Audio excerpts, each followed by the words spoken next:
मुझे खुद याद नहीं है कि हमारे कितने बॉयफ्रेंड हैं। 13 साल में कितने लोग आए, कितने लोग गए, मुझे याद ही नहीं। बस जो मिला उससे दोस्ती निभाते चले गए, जो बोला सो करते हुए चले गए। यह कहना है उस औरत की जिसके पास एक नहीं दो बच्चे हैं, सास ससुर हैं, घर परिवार है, उसके पास सब कुछ होने के बावजूद वह ऐसा कदम उठाई। इतनी आगे वो चली गई कि उसकी खुद को पता ही नहीं चल पाया कि वो क्या करने जा रही है। पति विदेश क्यों गया? कमाने, उन बच्चों और इस औरत की ज़रूरत पूरी करने के लिए। लेकिन इसने उस इंसान को क्या दिया? उस औरत ने अपने बॉयफ्रेंड के साथ मिलकर के अपने पति की हत्या कर दी, इस डर से कि कहीं हमारी पुरानी सच्चाई पति के सामने न आ जाए। नमस्ते बड़ाम, आप देख रहे हैं क्राइम कहानी बीके पाल के साथ। बिहार किशनगंज थाना, गांव बिशनपुर। मोहम्मद आलम का बेटा रिजावन। रिजावन की शादी 2013 सितंबर महीने में डेजी नाम के औरत से हुई थी। शादी करके अपनी पत्नी को घर लाया। शादी के 18 दिन बाद रिजावन का कुवैत से फोन आ जाता है कि अगर आप ड्यूटी पर टाइम समय पर नहीं आओगे तो मैं दूसरा आदमी रख लूंगा। डीजी को गांव में छोड़कर रिजावन ड्यूटी चला गया। 2 साल 1.5 साल के बाद घर आता, कुवैत फिर चला जाता।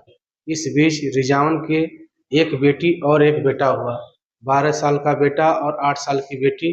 रिजावन ने अपने परिवार में कुछ कहा सुनी होने के कारण अपने बच्चों को इस गांव में दूसरे मकान में रखा और कुवैत चला गया। 2 साल के लिए उसके बाद डेजी और दोनों बच्चे इस मकान में अकेले रह रहे थे। इसी बीच ससुर मोहम्मद आलम हाल खबर लेने घर पहुंचा करते थे, लेकिन उनकी तबीयत खराब होने लगी तो वह भी जाना बंद कर दिए। धीरे धीरे 1 साल का समय बीत जाता है और दोनों बच्चे घर पर थे। तभी एक आदमी आया और बोला, मैं रिजावन का दोस्त हूँ। डेजी बोली कि मैं आपको पहचानता नहीं हूँ, लेकिन वह व्यक्ति बोला, मैं रिजावन का पुराना दोस्त हूँ। उसने समझा हो सकता है वह रिजावन का दोस्त है, तो डेजी ने उसको दाना पानी चाय पिलाई। उसके बाद वो व्यक्ति चला गया। उसके बाद से उसका रोज आना जाना चालू हो गया। धीरे धीरे बातें करना स्टार्ट हुआ। इसी क्रम में डेजी और उस व्यक्ति के करीब आ गई। यह सिलसिला 10 दिन तक चलता रहा। उसके बाद बहुत सारे लोग आने जाने लगे। डेजी सबके साथ वही काम करती जो उस व्यक्ति के साथ करती आ रही थी। इस बात की भनक पूरे गांव में आग की तरह फैलने लगी। रिजावन की बीवी डेजी जो है वह गलत काम करती है, इसलिए गांव में चारों तरफ कानाफूसी होने लगी। डेजी के ससुर मोहम्मद आलम को जब इस बात का पता चला तो वो रिजावन के घर पहुंचे और डेजी से पूछने लगे कि क्या पति घर पर नहीं है, तुम यही सब करने बैठी हो? क्या तुम हमारी इज्जत पूरे गांव में नीलाम करने बैठी हो? लेकिन डेजी बोली, पापा ऐसी कोई बात नहीं है। गांव वाले जो बोल रहे हैं सब झूठ बोल रहे हैं। हम ऐसा कोई काम नहीं कर रहे हैं जिससे आपकी और आपके बेटे की इज्जत गांव में नीलाम हो। मोहम्मद आलम डेजी के समझा के उसको विश्वास पर घर चले गए हमारी इज्जत उछालने के लिए, लेकिन समझने के बाद मोहम्मद आलम अपने घर वापस चले गए। लेकिन डेजी मानी नहीं। धीरे धीरे 2 साल का समय बीत गया। 2019 को डीजी के फोन पर एक फोन आया। वह फोन डेजी का पुराना बॉयफ्रेंड अनवर था। अनवर का जब फोन आया, डेजी खुशी के मारे उछल पड़ी। डेजी एकदम खुशम खुश हो गई और बोले कि बहुत दिन के बाद याद किए हो। अनवर डेजी का बहुत पहले ख्याल रखता था, यानी पुराना बॉयफ्रेंड यानी प्रेमी था। उसी का फायदा उठा करके अनवर डेजी अपने घर बुलाने लगी। जब अनवर चला जाता तो दूसरा आता, तो दूसरा जाता तो तीसरा आता। ऐसे ही उसका क्रम जारी रहा। एक दिन रिजावन फोन करके बोला, मैं भारत आ रहा हूँ। 18 जून 2026 को रिजावन अचानक कुवैत से घर लौटता है। डेली पूछती है, कितना जल्दी आप वापस क्यों आ गए? रिजावन बताया कि कंपनी में काम करता हूँ, वो कंपनी बंद हो चुकी है। अब मैं हमेशा के लिए भारत में ही रहूँगा, यहीं पे अपना काम धंधा स्टार्ट करूँगा। लेकिन डेजी को डर सताने लगा कि कहीं जो 13 साल से मेरा राज छिपा हुआ है कहीं यह बात रिजावन को पता न चल जाए, तो उसने अपने बॉयफ्रेंड अनवर के साथ मिलके रिजावन की मारने की प्लानिंग बनाती है। 3 जुलाई को रिजावन अपनी बीवी डेजी और अपने बच्चों को लेकर के अपने पिता मोहम्मद आलम के पास पहुंचता है। वहां पर 1-2 घंटे रुकने के बाद वह घर के लिए निकलता है।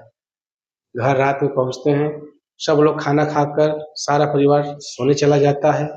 करीब 12 बजे डेजी अपने पुराने बॉयफ्रेंड अनवर को फोन कॉल करके चुपचाप घर बुलाती है और धीरे से गेट खोलती है। अनवर अपने हाथ में एक लोहे का रॉड लिए हुए रिजावन के पास पहुंच जाता है, जहां पर रिजावन गहरी नींद में सो रहा था। अनवर ताबड़तोड़ अनवर रिजावन के सर पे ताबड़तोड़ प्रहार करने लगा, जब तक कि रिजावन का दम न टूट जाए। सुबह होते ही डेजी ने घर में हल्ला मचाना शुरू किया, घर में चोरी हुई है और हमारे पति को किसी ने जान से मार दिया है। लेकिन ये मारने के बाद अनवर फरार हो जाता है। पुलिस टीम को गांव वाले बुलाते हैं। जब पुलिस कड़ाई से पूछताछ करती है तो डेजी टूट जाती है और अपना जुर्म कबूल कर लेती है। डेजी जो पुलिस को बताया, बात सुनकर गांव वाले दंग रह गए। डेजी ने बताया कि 13 साल में हमारे पास कितने मर्द आए कितने गए हमें खुद ही याद नहीं है। फिलहाल में मेरे पास 6 बॉयफ्रेंड परमानेंट थे जो इस थे। मैं इस जंजाल में कैसे फंसती चली गई मुझे खुद ही पता नहीं चला और मैं अपने पति को खो दिया। अपने पति को सामने मरते देख रहा था, फिर भी मेरा कलेजा नहीं पसीजा। मोहम्मद आलम की रिपोर्ट लिखाने के बाद पुलिस डेजी को हिरासत में लेकर के जेल भेज दी है और अनवर की तलाश जारी है। पुलिस ने डेजी से 12 घंटे तक पूछताछ की। 13 साल में उसकी जिंदगी में क्या हुआ, पूरा विवरण पुलिस पूछताछ कर रही है। किसने मारा, कैसे मारा, कितने दिन से प्लानिंग चल रहा था, यह सब कुछ पुलिस को डेजी ने बताया। डेजी ने बताया भला कौन हुआ औरत होगी जिसकी शादी 8 दिन 18 दिन हो जाए उसके बाद पति चला जाए, तो औरत क्या कर सकती है? उसका भी तो जीवन है, उसको भी तो खुशी चाहिए, उसको भी तो प्यार चाहिए। पुलिस सारी बातें रिकॉर्ड करती है और अनवर की तलाश जारी रखती है। इस हवस के कारण आज फिर एक जिंदगी चली गई।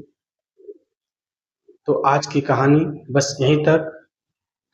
अगर हमारी वीडियो आप लोग को पसंद आई हो तो प्लीज़ वीडियो को लाइक करिएगा, चैनल को सब्सक्राइब करिएगा और घंटी वाला बटन जरूर दबाइएगा। मिलेंगे आप लोग से ऐसे ही नई वीडियो नई क्राइम कहानी के साथ। तब तक के लिए नमस्कार, जय हिंद।